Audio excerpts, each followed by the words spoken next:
All right. Shout out to Jack Donovan for quoting Trill Boxing Talk in a great interview that took place on Trill Boxing Talk between Black Fight Fan TV, 78 Sports TV, and Bill Haney, the father of Devin Haney. And in this interview, Devin Haney's father, Bill Haney, really put the spotlight on Matchroom Boxing and said that the reason that they went over there was for Vasily Lomachenko.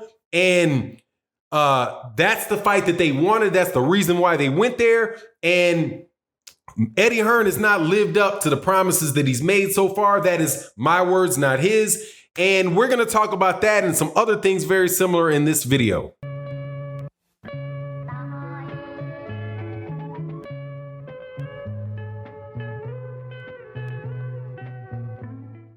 All right, welcome back to the channel, subscribers. If you're not subscribed, please subscribe. Also, thank you so much to everybody that supports on Patreon, everybody that supports in the live stream community, and specifically OG Boxing Talk, 8 a.m. Sunday mornings with myself, my co-host Blood Boxing, Curtis Anderson, and KQKC Boxing, where we wrap up the week. This week, we'll be talking clearly. We're going to be talking about one of the bigger fights this weekend coming up, which is going to be the Regis Prograis versus Josh Taylor fight, the finals to the World Boxing Super Series. But this video is about one of my favorite young fighters, and I think one of the most dangerous fighters at 100 and at 35 pounds, Devin Haney. Devin Haney is the mandatory challenger for Vasily Lomachenko. Excuse me, man, I'm stuttering today. Vasily Lomachenko. And he was a Showtime fighter. He was a Showtime fighter. He was being trained between his father, Bill Haney, who's his trainer, and Floyd Mayweather Jr., Floyd Mayweather Jr.'s father, Floyd Mayweather Sr. This guy was just a very bright and upcoming star, was fighting with Showtime. I wouldn't necessarily call him a PBC fighter, because he had his own promotion. Well, he had his own promotional company, but essentially he left Showtime and he went over to DAZN to fight with Eddie Hearn. In my opinion, it is the best signing that Eddie Hearn has done in the United States. Now, a very good one that I heard about yesterday was Cecilia Brækhus, the women's fighter, Cecilia Brækhus, who might get matched up with who can go either the route of fighting Kaylee Taylor, who's slightly smaller than her, or fighting Clarissa Shields, who's slightly bigger than her. And it looks like Eddie Hearn might have maneuvered that into a situation that works for him. He also did that, I do believe, with Devin Haney. But what Bill Haney said was the reason why Devin Haney went over there is because Devin Haney wants Vasily Lomachenko. He said that he doesn't want Vasily Lomachenko when Vasily Lomachenko's old. He didn't want to go in there. He didn't think he needed to go in there as the A side. Devin Haney pretty much just wanted to slip in there, get his shot at Vasily Lomachenko as the B side, beat Vasily Lomachenko, and walk out with the bag.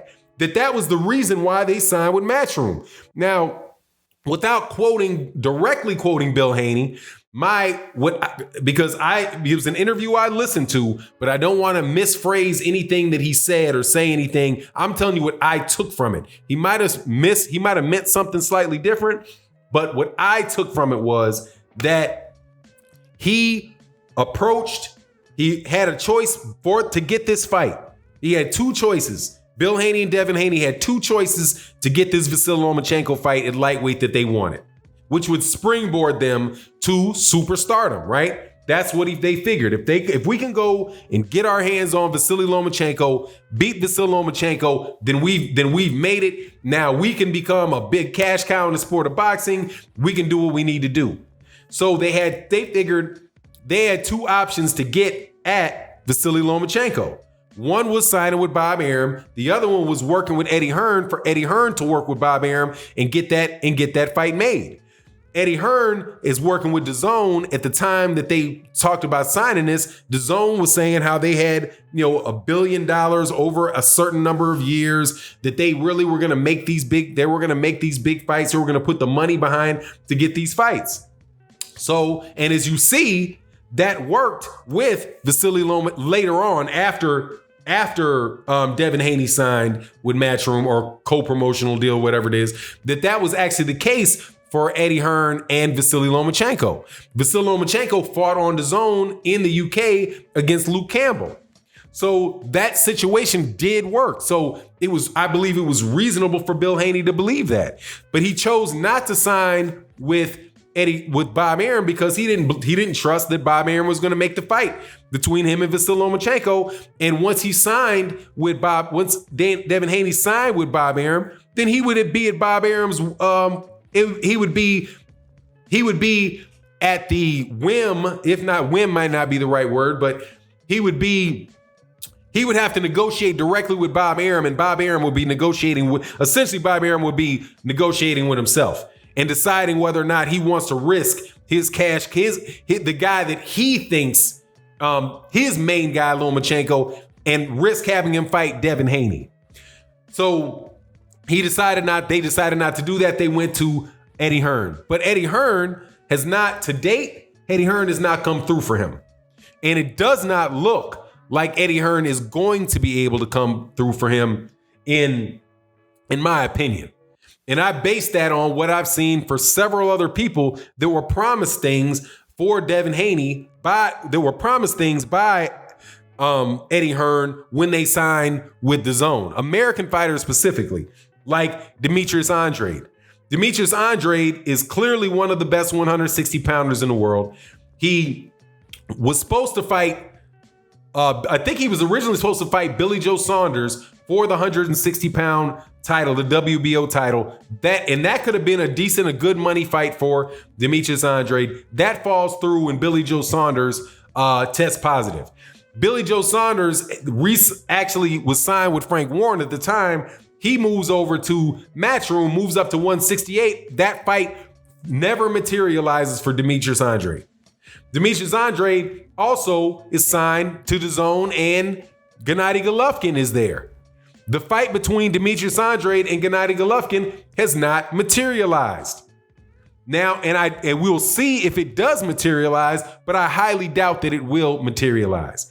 And of course, for Demetrius Andrade, there was Canelo Alvarez, who's with Golden Boy, but is a DAZN fighter. And Canelo Alvarez, from what I understand, just blatantly came out and said that Demetrius Andrade was boring and has no intention on fighting him. So Demetrius Andrade is sitting over there at DAZN, not getting the fights that he went there thinking he would be able to get.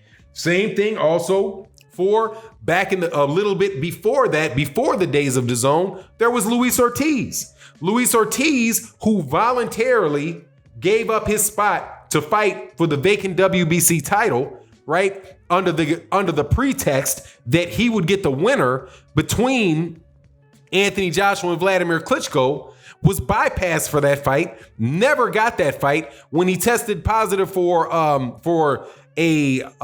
think it was not heart medicine, but some type of something that could have been used as a masking agent. Even though the WBC didn't suspend him, the WBA, Eddie Hearn and Anthony Joshua petitioned the WBA to get him removed as the mandatory for Anthony Joshua.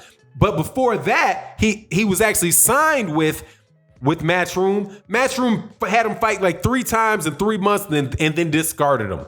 Never kept the promise to Luis Ortiz. Luis Ortiz never got any major fights under Matchroom. And that's the track record in several occasions. That's the track record for fighters having promises made to them by Matchroom. Now, to be certain, there are promises, I'm sure, that he's kept.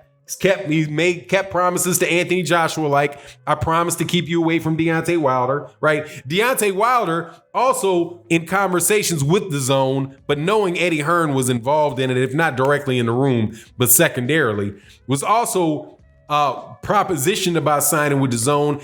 DAZN had to eventually apologize to Deontay Wilder for not coming and having certain information available to Deontay Wilder in order for him to make a choice to sign with DAZN that would be based on where he would have had full disclosure. Wouldn't tell him how much money Anthony Joshua was getting paid for the fights that were supposed to happen. But as we see, if Deontay Wilder would have signed for that fight, he wouldn't have got the Anthony Joshua fight, because Anthony Joshua went on ahead and got knocked down 4 times and quit up against the ropes again with his mouthpiece on the floor against Andy Ruiz. So here we have Devin Haney. And Devin Haney more than likely is not going to get, he will have signed with Matchroom. He will get the W. He did get the WBC mandatory position for Vasily Lomachenko. But watch, they're more than like WBC is probably going to make Vasily Lomachenko a franchise champion and make it so he doesn't have to fight mandatories. Bob Arum already said that he didn't think Devin Haney was ready. So I just think that, nah, man, it's more than likely not going to happen. I have myself, for what little that I can do, have been making videos, putting out there that Devin Haney has a legitimate chance to beat Vasily Lomachenko. Let's see if these guys actually make the fight. And I think the pressure should be put on that. So anyway, though, shout out to Jack Donovan for actually citing the interview that was out there with Trill Boxing Talk.